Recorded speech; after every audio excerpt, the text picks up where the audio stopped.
জুন্নুন মিসরি রহমতুল্লাহি আলাইহি বহুত বড় আল্লাহর ওলি। যুবক একটু মনোযোগ দিয়ে শুনো, বহুত বড় আল্লাহর ওলি জুন্নুন মিসরি এক যুবকের ঘটনা শোনাই। ইনি নদীর পার দিয়ে হাঁটতেছেন, আর দেখেন নদীর কিনারে একটা বিচ্ছু দাঁড়ায় রয়েছে।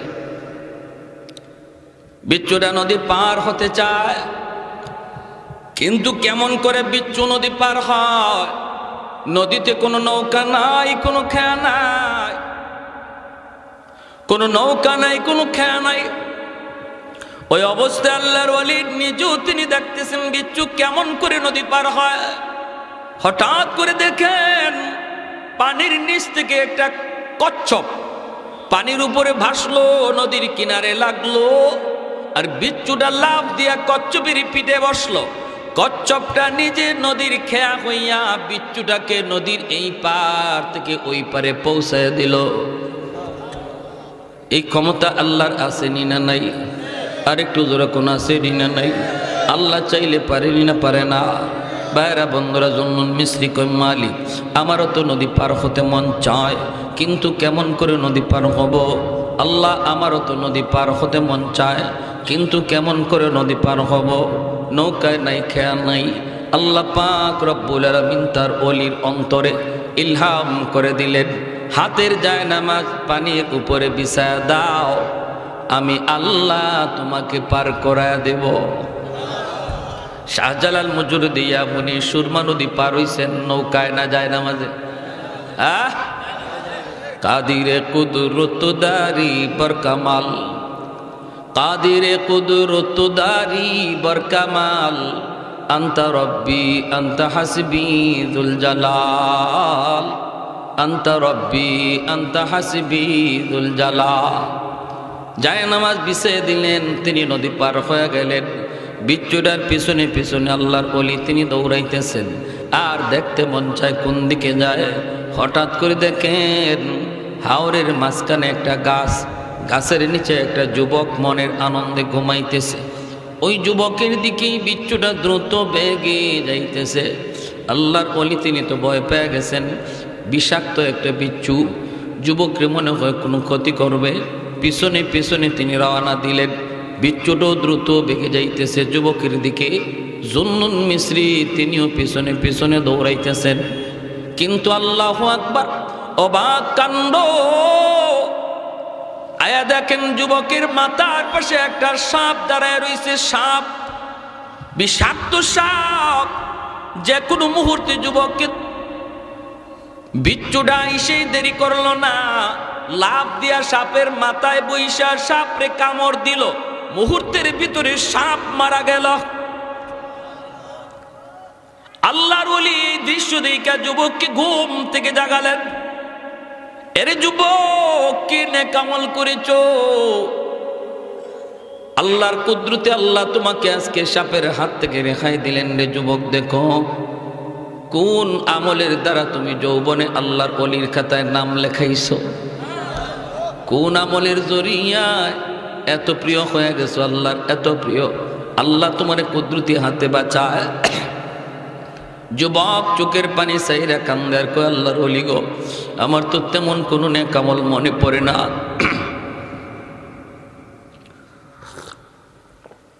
তেমন কোন নেক আমল মনে পড়ে না।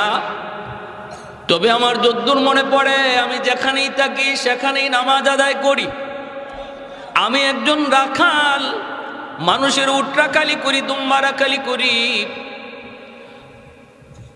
যেখানেই থাকি, হাওয়ারে থাকি আর জঙ্গলে থাকি, দুনিয়ার কোনো কাম, দুনিয়ার কোনো ব্যস্ততা আমাকে নামাজ থেকে গাফেল করতে পারে না। জঙ্গলে যদি থাকি সেখানেও নামাজ আদায় করে নে, হাওরে থাকলেও আমি নামাজ সবার আগে আদায় করে নেই। এ যুবক, একটু খেয়াল করে মনোযোগ দিয়ে শুনো। আজকে মসজিদের আজান তোমাকে মোবাইল টিপা থেকে বিরত রাখতে পারে না।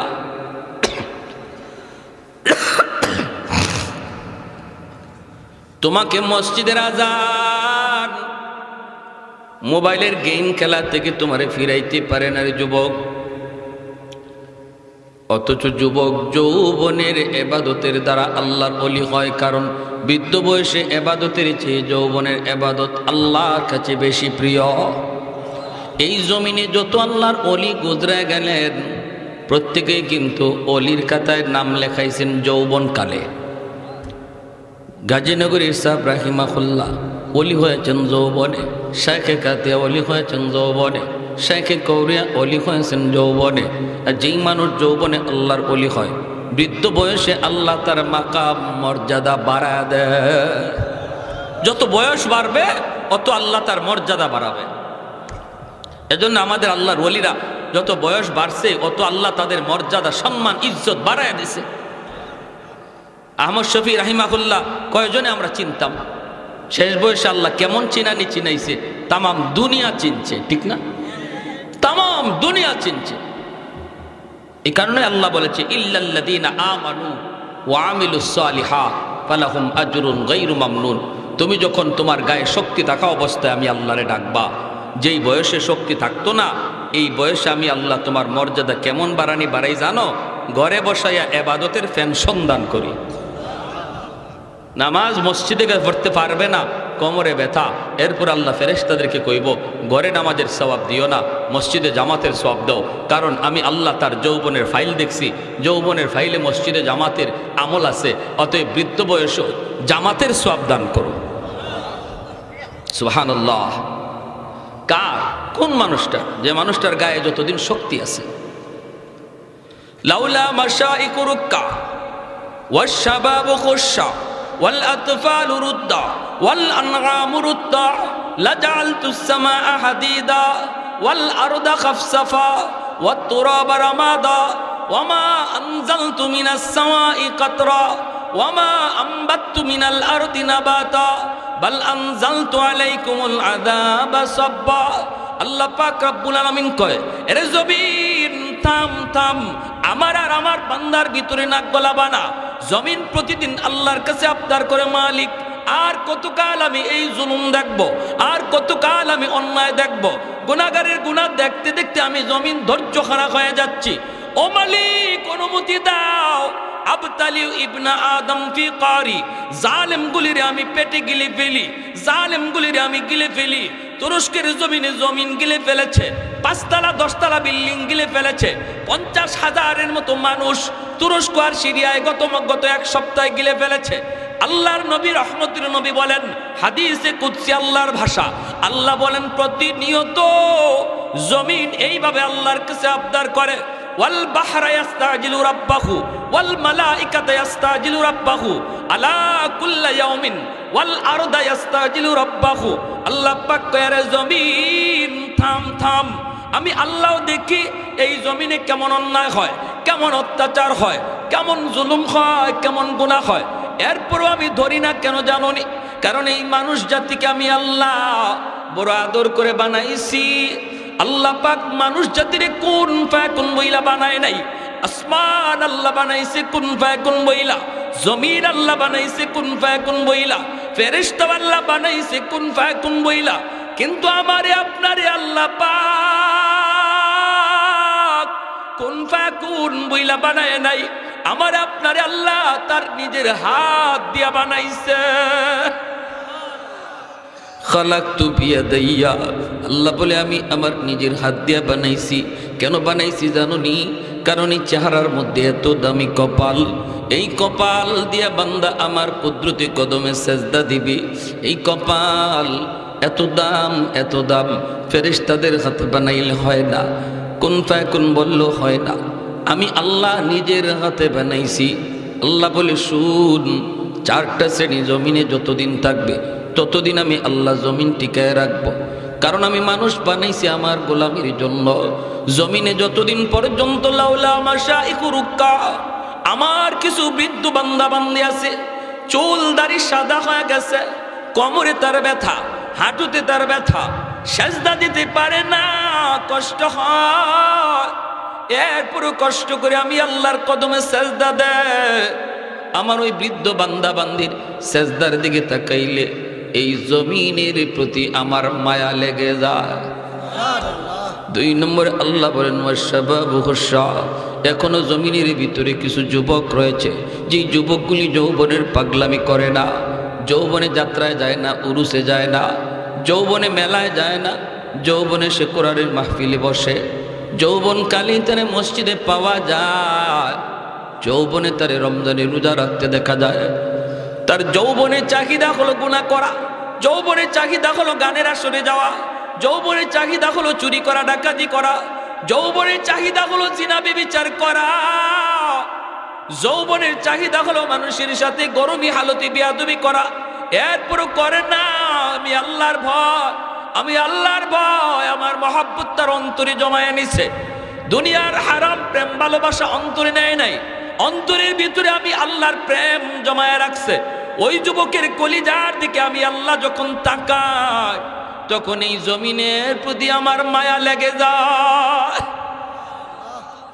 ওয়াল আনআমু রুত্তা, আল্লাহ বলেন আর এই জমিনে কিছু পশু পাখি আছে, এই পশু পাখিকে আমি আল্লাহ আমার বন্দিগির জন্য বানাইছি না। এই পশু পাখির উপরে নামাজ নাই, রোজা নাই, এই পশু পাখির উপরে হাঁস মুরগি গরু ছাগলের উপরে শরীয়তের কোনো বিধান নাই। যদি জমিনে আযাব আর গজব নামে, তাহলে গরু ছাগল গুরি এরাও গজবে শামিল হয়ে যায়, অথচ এদের কোনো অন্যায় ছিল না, অপরাধ ছিল না। পশু পাখি গরু ছাগল হাইওয়ানগুলির দিকে তাকাইলো এই জমিনের প্রতি আমার মায়া লাগে। 4 নম্বরে আল্লাহ বলেন ওয়াল আতফালু রুদ্দা, প্রতিটা ঘরে ঘরে এমন কিছু শিশু বাচ্চা আছে যাদের কোনো গুনাহ নাই, নিষ্পাপ অবুঝ কিছু বাচ্চা আছে আমাদের ঘরে ঘরে, যেই বাচ্চাগুলির কোনো গুনাহ নাই, কোনো অপরাধ নাই, শরীয়তের কোনো বিধিবিধান এখনো জারি হয় নাই, বাচ্চাটার উপরে নামাজের ফরজ বিধান জারি হয় নাই, এই বাচ্চাটার উপরে রোজার বিধান জারি হয় নাই। আল্লাহ বলেন যখনই জমিনে মানুষের গুনার কারণে আযাব আর গজব আসতে চায়, তখনই দেখি এই শিশু বাচ্চাটা চোখের ঠোঁট ভাঙ্গে ভাঙ্গে কান্দে, অথচ আমার এই মাসুম বান্দাটার অর্থ কোনো অপরাধ নাই, গুনাহ নাই। গুনাহ করছে তার মায়, গুনাহ করছে তার বাবা, কিন্তু শাস্তির ভিতরে বাচ্চাটাও পড়ে যায়। এই বাচ্চার কান্নার দিকে তাকাইলে এই জমিনের প্রতি আমি আল্লাহর মায়া লেগে যায়। এজন্য রে যুবক, বাচ্চাগুলিরে মারধর করবা না। বাবা যারা আছেন, শিশু বাচ্চাকে আদর করো, কারণ ওরা ফেরেশতা, ওরা নিষ্পাপ, ওরা অবুঝ। আল্লাহ ওদের খাতিরে তোমারে আমারে খাওয়াইতেছে, নতুবা যেই পরিমাণ গুনাহ আমাদের দ্বারা হয়, আযাব আর গজবে আমি আপনি শেষ হয়ে যাইতাম। আল্লাহ পাক রব্বুল আলামিন অবুঝ এই নিষ্পাপ বাচ্চাগুলির খাতিরে এখনো আমার আপনারে খাওয়ায় বাঁচায়। বাচ্চাগুলির আদর করবেন, শাসনের সময় শাসন করবেন, কিন্তু না শরীরে দাগ পালায় কোনো মায়ের করা যাবে না, ভয়ভীতি দেখানো যাবে না। ভয় যদি দেখাও আল্লাহর নাম কয়ে ঘুম পাড়াও, জিন ভূতের নাম লেয়া বাচ্চারে ঘুম পাড়ায়ও না, খাওয়ায়ও না। এ যুবক, শিশুকালেই বাচ্চাটারে আল্লাহর দিলে আল্লাহর নাম তার কলিজায় ঢুকায় রাখো। শিশুকালে যদি বাচ্চাটা আল্লাহর নাম শুনে, শিশুকালে যেই জিনিসটা শুনে মরণ পর্যন্ত এর আসর থাকে। কলিজার ভিতরে পাথরে খুদাই করে লিখে দেওয়া হয়, ঘরটারে মক্তব বানাও, নিজে সন্তানের জন্য উস্তাদ বনে যাও। বাপ মা হলো সন্তানের সর্বপ্রথম উস্তাদ, ঘর হলো তার সর্বপ্রথম মাদ্রাসা। এই ঘরের ভিতরে বাচ্চারা যা দেখে তাই কিন্তু ইয়াদ রাখে। মা যদি নামাজে দাঁড়ায়, দেখবেন শিশু বাচ্চাটাও মার সাথে নামাজে দাঁড়ায় যায়, ডাক দেওয়া লাগে না, ডাক দেওয়া লাগে না। মা যদি কোরআন তেলাওয়াত করে, বাচ্চাটাও মায়ের পাশেই কোরআন নিয়ে বসে যায়, কায়দা নিয়ে বসে যায়। মা যদি বুরকা পরে বের হয়, দেখবেন মেয়েটাও মাথার মধ্যে উড়না দিতে শিখে। এই মেয়ে বড় হলে পরে আপনি বুরকা পরো বলতে হবে না, বরং আপনারই সে বলবে আব্বা আমারে বুরকা আইনা দাও। আর যদি শিশুকালে আপনি ইংরেজদের পোশাক পরায় তারে বড় করেন, শিশু বয়সে মেয়েটা বুঝে না, হাফ প্যান্ট পরাইলেন, সেন্টু গেন্টি পরাইলেন। শহরে বন্দরে দেখি অনেক বাপ মা বাচ্চারা ছোট বিদায় বিধর্মীদের কালচারে পোশাক পরায় মার্কেটে লয়া আয়। যদি জিগাই এটা কি পরাইছেন, কয় হুজুর বুঝে না। তখন আমি বলি ভাইরে, আমার নবী বলছেন যে বাপ মায় কয় শিশু বুঝে না, এই বাপ মা বুঝে না, শিশুটি কি বুঝে? এই বাচ্চা বড় হওয়ার পরে যদি পথভ্রষ্ট হয় আর হুজুরের কাছে পানি ভরা নিতে আয়, বাপ মারে আগে 1 কলস পানি ভরা দিবেন। বাচ্চার লাগে যদি 1 গ্লাস পানি দেওয়া লাগে, বাপ মার লাগে দিতে হবে 1 কলস পানি ভরা। কারণ বাপ মা দায়ী। কুল্লু মাউলুদিন ইউলাদু আলাল ফিতরা ফাআবাওয়াহু ইউহাব্বিদানিহি আও ইউনাসসিরানিহি আও ইউমাজ্জিসানিহি আও কামা ক্বালা আন-নাবিয়্যু আলাইহিস সালাম। নবী বলেন, সমস্ত সন্তান দুনিয়াতে আগমন করে আল্লাহর পরিচয় লইয়া, এরপরে তার বাপ মা তার ইহুদি বানায়, বাপ মা তারে নাসারা বানায়, বাপ মা তারে মুশরিক বানায়, বাপ মা তারে বেনামাজি বানায়, বাপ মা তারে ভিন্ন পথে চালায়। অথচ দুনিয়াতে সকল সন্তান আগমন যখন করে আল্লাহর ওলি হয়ে দুনিয়াতে আগমন করে, মঈনুদ্দিন চিশতি আব্দুল কাদের জিলানীর মতো ওলি হয়ে আসে। এই উলায়াত নষ্ট করার পিছনে এক নাম্বার দায়ী নবী বলেন তার মা, এক নাম্বার দায়ী হলো তার বাবা। হাসরের মাটি ওই বাপ মার বিরুদ্ধে সন্তান আল্লাহর আদালতে মামলা দিব। রব্বানা আতিহিম দিফাইনি মিনাল আযাব ওয়াল আনহুম লানান কাবীরা। আল্লাহ আমার মারে ডাকো, আল্লাহ আমার বাবারে ডাকো। আমি তো তোমারে ভালো করে চিনি, দুনিয়াতে আইছিলাম, কিন্তু আমার বাপ মা কেন আমারে এই পরিবেশে বড় করলো, যেই পরিবেশে বড় হয়ে আমি তোমারে ভুলে গেছি। আমার বাপ মারে আগে জাহান্নামে দাও, আমারে যেই পরিমাণ শাস্তি তুমি দিবা, বাপ মারে ডাবল শাস্তি দাও, ডাবল। এজন্য বাবা, অনেক বাপ মা সন্তানের মামলায় আল্লাহর আদালতের কাঠগড়ায় দাঁড়ায় থাকবে। যদি কাঠগড়ায় আসামি হওয়া থেকে বাঁচতে হয়, শিশুকালে বাচ্চাটারে ধর্মীয় শিক্ষায় বড় করা লাগবে। ঠিক কিনা? জোরে কম। ডাক্তার বানান, ইঞ্জিনিয়ার বানান, বাধা নাই, এটা দরকার, কিন্তু বলবো শিশুকালে তারে কোরআন শিখান, দিন শিখান। ঠিক কিনা ভাই? হ্যাঁ, এজন্য আল্লাহ পাক বলেন, যদি এই 4 শ্রেণী জমিনে না থাকতো, যদি এই 4 শ্রেণী জমিনে না থাকতো, তাহলে আমি কি করতাম জানো? লা জাআলতুস সামাআ হাদিদা, আসমানকে আমি আল্লাহ লোহা বানায় দিতাম। ওয়াল আরদা খাফসাফা ওয়াত তুরাবা রামাদা, জমিনকে তামা বানায় দিতাম। ওয়ামা আনজালতু মিনাস সামাই কাতরা, এক ফোঁটা রহমতের বৃষ্টি আমি জমিনে দিতাম না। ওয়ামা আম্বাততু মিনাল আরদি নাবাতা, একটা শস্যের দানাও জমিনে উঠতে দিতাম না। বাল আনজালতু আলাইকুমুল আযাবা সাব্বা, বরং পরপর জমিনে গজব নামতো। শুধু এই অবস্থা থেকে আল্লাহ বাঁচায় রাখছে কেন? যে উদ্দেশ্যে আল্লাহ আমাদেরকে বানাইছে, আল্লাহর গোলামি, এই গোলামি কিছু মানুষের দ্বারা এখনো জমিনে আদায় হইতেছে। ঠিক কিনা? এখনো কিছু যুবক এমন মিলে, যে যুবক গানের আয়োজন করে না, গানে যায় না, মাহফিলের আয়োজন করে, মাহফিলে বসে। আওয়াজ দিয়ে বলেন ঠিক কিনা?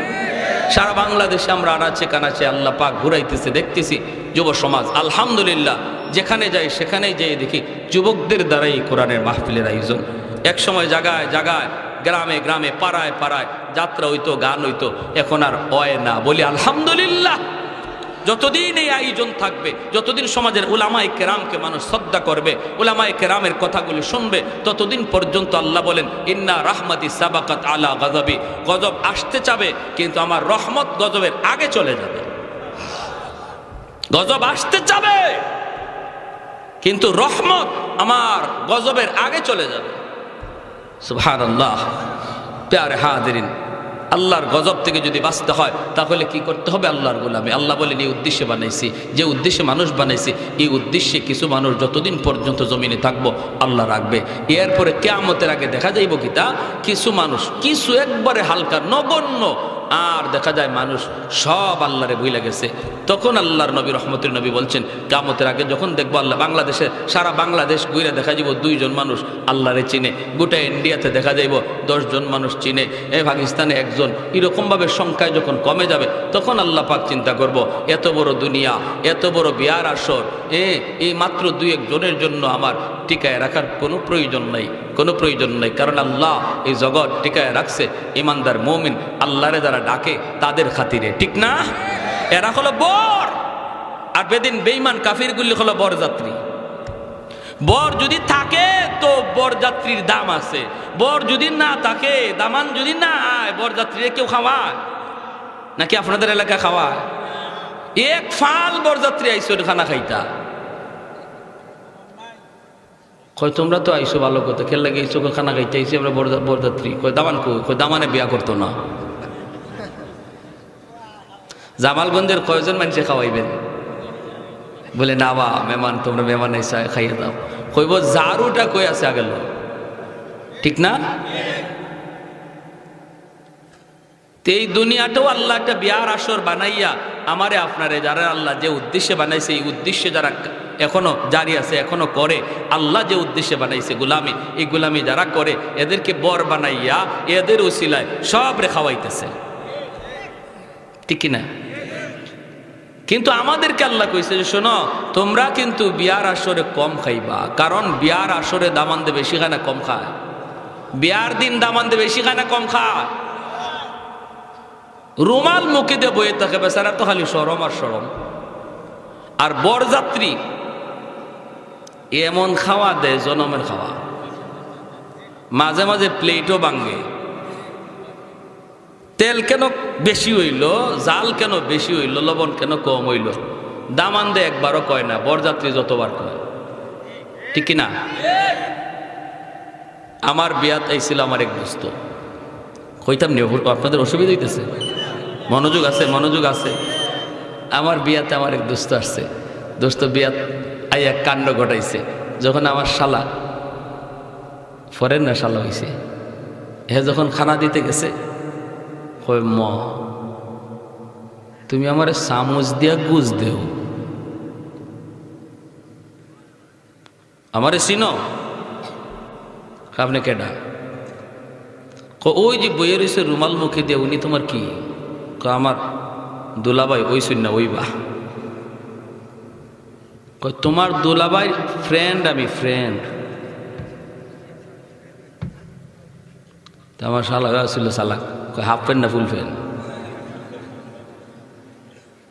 দেখো বেশি কথা কইও না, ফেস কিন্তু লাগাই দিব, কারণ সব চাবি আমার হাতে। কইতে ঠিক আছে ভাই, তোর কি করা লাগবে? কয় মিয়া চামচ হরাও, গুজ ডাইলা দাও। গরু গুজ দিবা তুমি, আমারে চামচ দিয়ে গুজ দাও। আমারে কইতেছে দোস্ত, এরপরে ডাইলা দিছে। আমি কি খাইছো নি? জনমের খাওয়া খাইছি তোমার বিয়ার। আমারে কয় তোমার দিকে তাকায় দেখলাম তুমি খানা খাও না, খালি রুমাল মুখে দিয়ে রইলা, তোমারে দেখে আমার বড় কষ্ট লাগলো। হাই রে, আমি জানি তোমার পেটে খুব বুক লাগছে, ক্ষুধা আছে, এরপরে তোমারে যে খাওয়ান দেয় না, আর আমরা যে কি মজা করে খাওয়াইতেছে, এটা দেখে দোস্ত খুব কষ্ট লাগছে।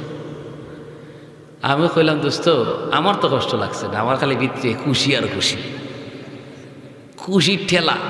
কয়েকের লাগে কের খুশি? আমি আমার খুশি হইল তোমরার খাওয়ান আজকে একদিন হই, আর আমার খাওয়ান এই বাড়িতে আজকের থেকে শুরু হইব আর শেষ নাই। মুরগির বাচ্চা যেটা চেউ চেউ কয়, এটাও আমার লাগে হই, ঠিক না? এরপরে বাসর করে দোস্ত এক থাল বানায় রাখছে, আত হারাইলই বলে আস্তা মুরগির। এরকম থাল তোমরার কপালও আসেনি? আমি আসছি আজকে একদিন বাড়ির মালিকের সাথে সম্পর্ক তৈরি করতে, তার সাথে সম্পর্ক হয়ে যাওয়ার পরে এই বাড়ির খাওয়ান আমার লাগে আর ফিরি, পুরা ডাইল ফিরি। আর তোমরার একদিনে খাওয়ান, আর কপালও খাওয়ান নেই। এজন্য আমার কষ্ট লাগছে না বড়া, তোমার খাওয়ান দেখে আমার আশি লাগছে। আমি খালি মনে মনে খাইলা যা পারস। কয়দিন? জোরে কয়, একদিন ওই। ঠিক তেমনি আল্লাহ রাব্বুল আলামিন কয়, ও ঈমানওয়ালারা, তোমরাও দামা, আর দুনিয়া নামক এই দুনিয়ার হায়াতটা হইল একদিনের বিয়ার আসর। তোমরা রুমাল মুখে দিয়ে বয়া থাকবা, এই দিন আইসো, বিয়ার দিন আইসো মালিকের সাথে সম্পর্ক তৈরি করতে। আমি আল্লাহর সাথে সম্পর্ক তৈরি করে আজকে তোমার কাম। সম্পর্ক তৈরি হয়ে যাওয়ার পর জান্নাতে আমি আল্লাহ এমন এক খাওয়ার ব্যবস্থা রাখছি বাসর করে, যেটা এই বরযাত্রীর কপালও নাই, ঠিক কিনা? জারি হইব যে আর শেষ নাই। আর বেঈমানরা এরা যা পারে খাইলা, এদের খাওয়ানোর দিকে চাইও না, এরা বাটি ডাইল্লা খাইব। খাইতেছ তো, ইহুদ নাসারারা বাটি ডাইল্লা ডাইল্লা খাইতেছে, ঠিক না? আর আল্লাহ দিতেছ, আল্লাহর কো আল্লাহ একদিনের লাগে আইসি, চামচ দিয়ে দিবাইনি। আল্লাহ কতে কেমনে দিতাম? কয় ডাইল্লা দেও। আল্লাহ কয় নে ডাইল্লাই দিলাম, খা। লোভ করো না, এরা খাওন দেখিয়া লোভ করো না। এরা বিমানে চড়ে, জাহাজে চড়ে, যা খুশি তা খায়, লোভ করো না। কারণ এদের খাওয়ান একদিন। আমি চামচ দিয়া না, এরা বাটি ডাইল্লা খাওয়াইতেছি, আর তোমার লাগে রিজার্ভ খানা রাখছি, শুরু হবে আর শেষ নাই। আল্লাহু আকবার। কিয়ামতের আগে মানুষের সংখ্যা যখন এরকম খুব কমে যাবে ইমানদারের, তখন আল্লাহ কবে না তে আর রাখা দরকার নাই, আয়োজনটা অনেক বড়, কয়েকজনের লাগে। তখন আল্লাহ পাক ইয়ামেন থেকে একটা বাতাস ছাড়বে। ফারসালা রিহাম মিনাল ইয়ামান, হাদিস শরীফ আল্লাহ নবী বলেন ওই বাতাসটা ইমানদারের গায়ে লাগবো। সব ইমানদার যারা অল্প অল্প ছিল, বাংলাদেশে 2 জন, ভারতে 10 জন, এরা সব মারা যাইব। তখন দুনিয়াতে আর আল্লাহ বলার একজন লোক থাকবে না। তখনই আল্লাহ কইব দুনিয়া ধ্বংস করো। আল্লাহ বলার একজন লোক যখন থাকবে না, তখন আল্লাহ কি কইব? দুনিয়া ধ্বংস। আল্লাহু আকবার। তাহলে আমার ভাইরা বলুন, আল্লাহ কি বলছে? দুনিয়াতে পাঠাইছে আপনি যদি ঘুমাই, আপনি যদি খাই, আপনি যদি দোকানদারি করি, এগুলো ইবাদতে শামিল হয়নি না? হয় না? এশার নামাজ পড়া আল্লাহর বান্দা তুমি ঘুমাইছো, ফজরের নামাজটা পড়া টার্গেট রাখো, নিয়ত রাখো, পুরা রাত ঘুমটা আল্লাহ পাক ইবাদতের ভিতরে শামিল করে দিবে। খাওয়ানোর শুরুতে তুমি খানা খাইতেছো, আল্লাহর নাম লইয়া খানা খাও, বিসমিল্লাহি আলা বারাকাতিল্লাহ এই বইলা তুমি খানা খাও, আল্লাহ তোমার রিজিক খাইতেছি, হালাল রিজিকটা খাও। খানা শেষে আলহামদুলিল্লাহ কয়া শুকরিয়া আদায় করো। ভাত খাইলা তুমি, পেট ভরলো তোমার, কিন্তু পুরা খাওয়ানোর টাইমটা আল্লাহ পাক তাসবিহ জপলে যে সওয়াব হইতো ওই পরিমাণ সওয়াব আমলনামায় দান করবেন।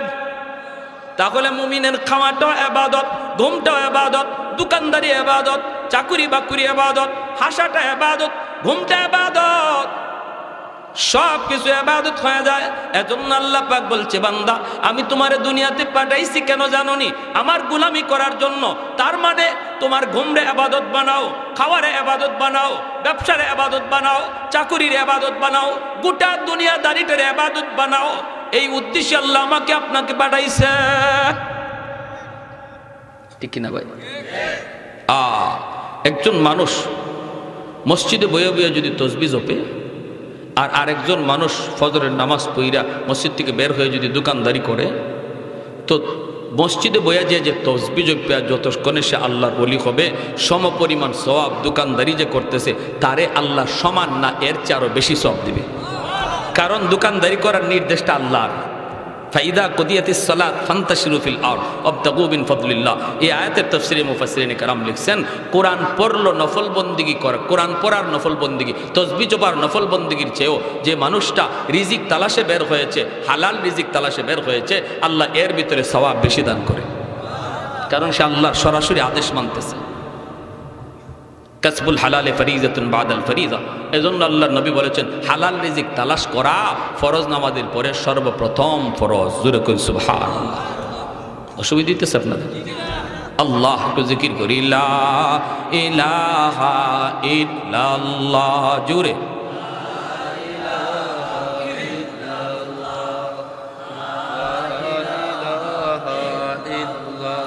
জোরে লা ইলাহা ইল্লাল্লাহ,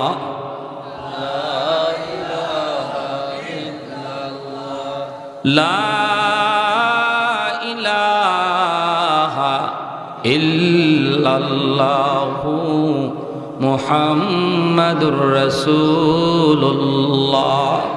জোরে বলি সাল্লাল্লাহু আলাইহি ওয়াসাল্লাম। আমরা তো আজকে দুনিয়াদারি লইয়া প্রতিযোগিতায় মগ্ন। কার 1 কের আছে, আমার 2 কের লাগবো, তার জমি আছে 3 কের, আমার লাগবো 4 কের। এইগুলো আমাদের ভিতরে দুনিয়াদারি নিয়ে প্রতিযোগিতা। কিন্তু নবীর সাহাবায়ে কেরামের ভিতরে প্রতিযোগিতা ছিল পরকালের আখিরাতের আমল লইয়া। ঠিক যে উদ্দেশ্যে আল্লাহ আমাকে বানাইছে, এই উদ্দেশ্য নিয়ে ছিল তাদের ভিতরে প্রতিযোগিতা। এজন্যই তো হযরত আবু বকর সিদ্দিক রাদিয়াল্লাহু তাআলা আনহু ওমর ফারুক রাদিয়াল্লাহু তাআলা আনহুকে বলে, ভাই ওমর, ও ভাই ওমর, আমার মনে হয় তোমার জীবনের নেকি আমি আবু বকরের চেয়ে বেশি। হযরত ওমর ডাক দেয়া বলে, ভাই আবু বকর, আমি ওমরের জীবনের নেকি কেমন করে বেশি হয়ে গেল? দলিল কি, দলিল কি? আবু বকর সিদ্দিক বলেন, দলিল হলো আল্লাহর কোরআনের আয়াত।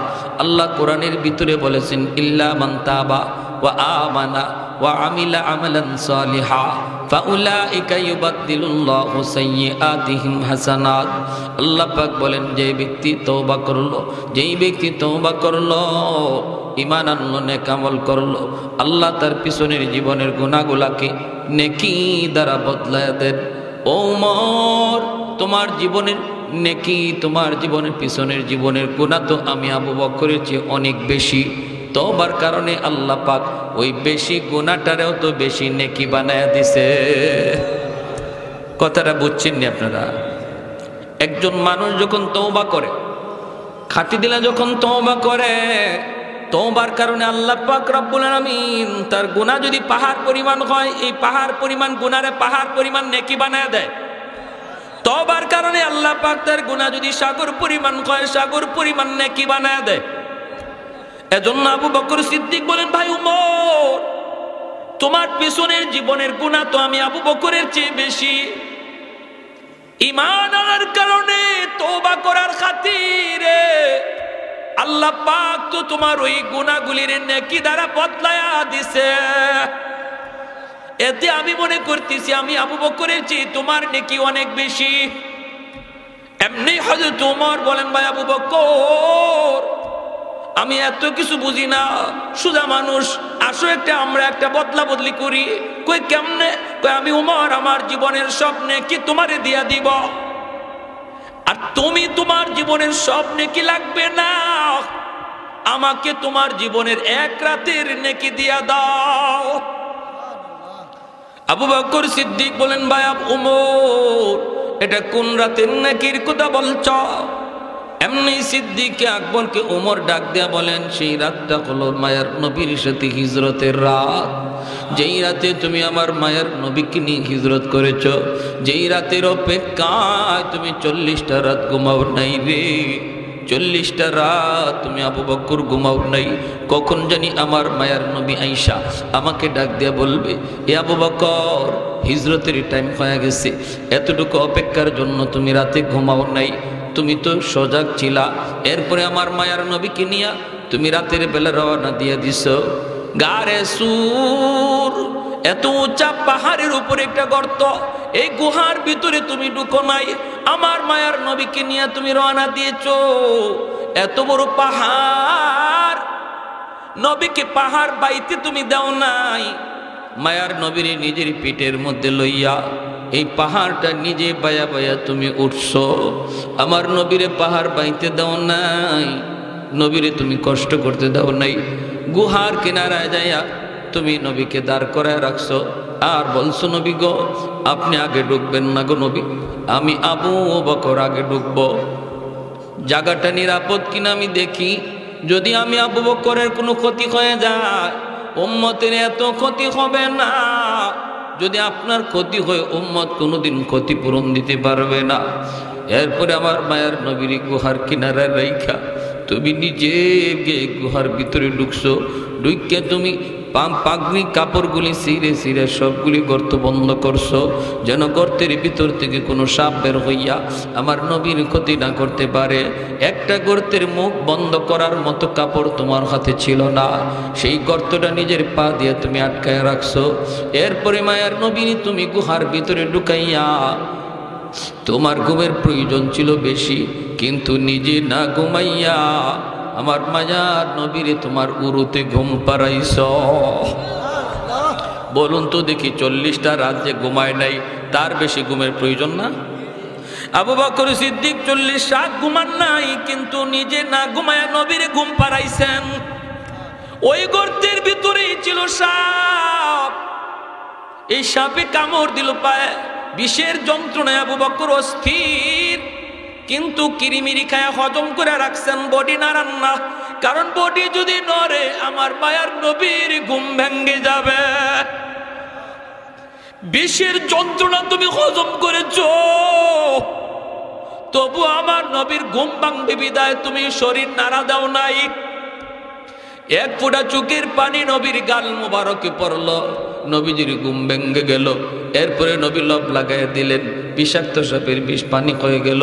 ও আবু বকর, আমি উমর আমার জীবনের সব নেকি তোমারে দিয়া দিলাম, বিনিময়ে আমাকে ওই এক রাতের নেকি দিয়া দাও। আবু বকর সিদ্দিক বলে, রে ভাই উমর, আমি নিজেও তো জানি না এই রাতে আমার কি পরিমাণ নেকি হইছে। চলো আমরা আল্লাহ নবীর কাছে যাই, যাই একটু বুঝি, আগে দেখি আমি ঠকবো না জিতবো। এটা নবীর একটু জিগাই। আল্লাহ নবীর কাছে দুজন হাজির। আল্লাহ নবী জিজ্ঞেস করে কেন আইসো?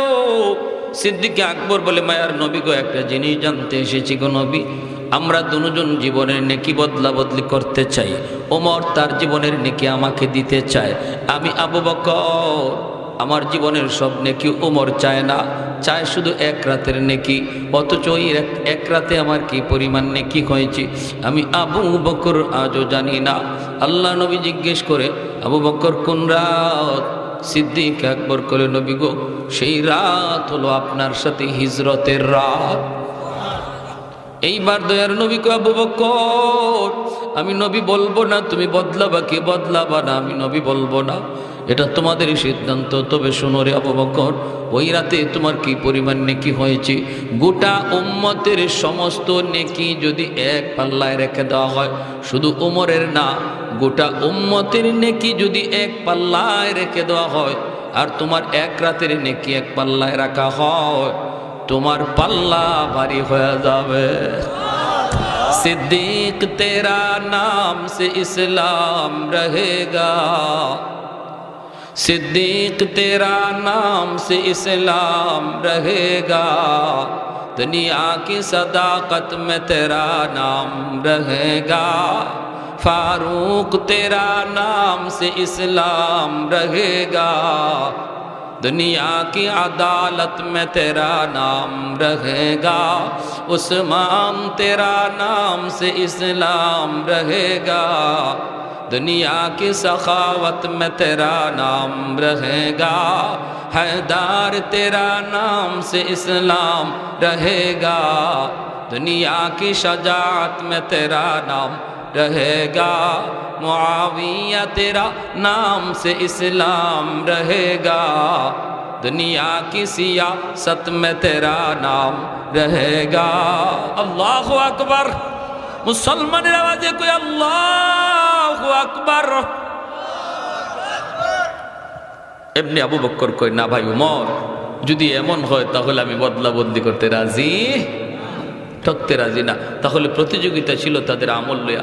এজন্য আমার ভাইয়েরা আসুন, আল্লাহ আমাদেরকে যে উদ্দেশ্যে দুনিয়াতে পাঠাইছেন, যে আল্লাহর গোলামি কিভাবে গোটা জিন্দগিটারে যেন আল্লাহর গোলামের ভিতরে বানাইতে পারি, এই উদ্দেশ্যে আল্লাহ আমাদেরকে পাঠাইছে।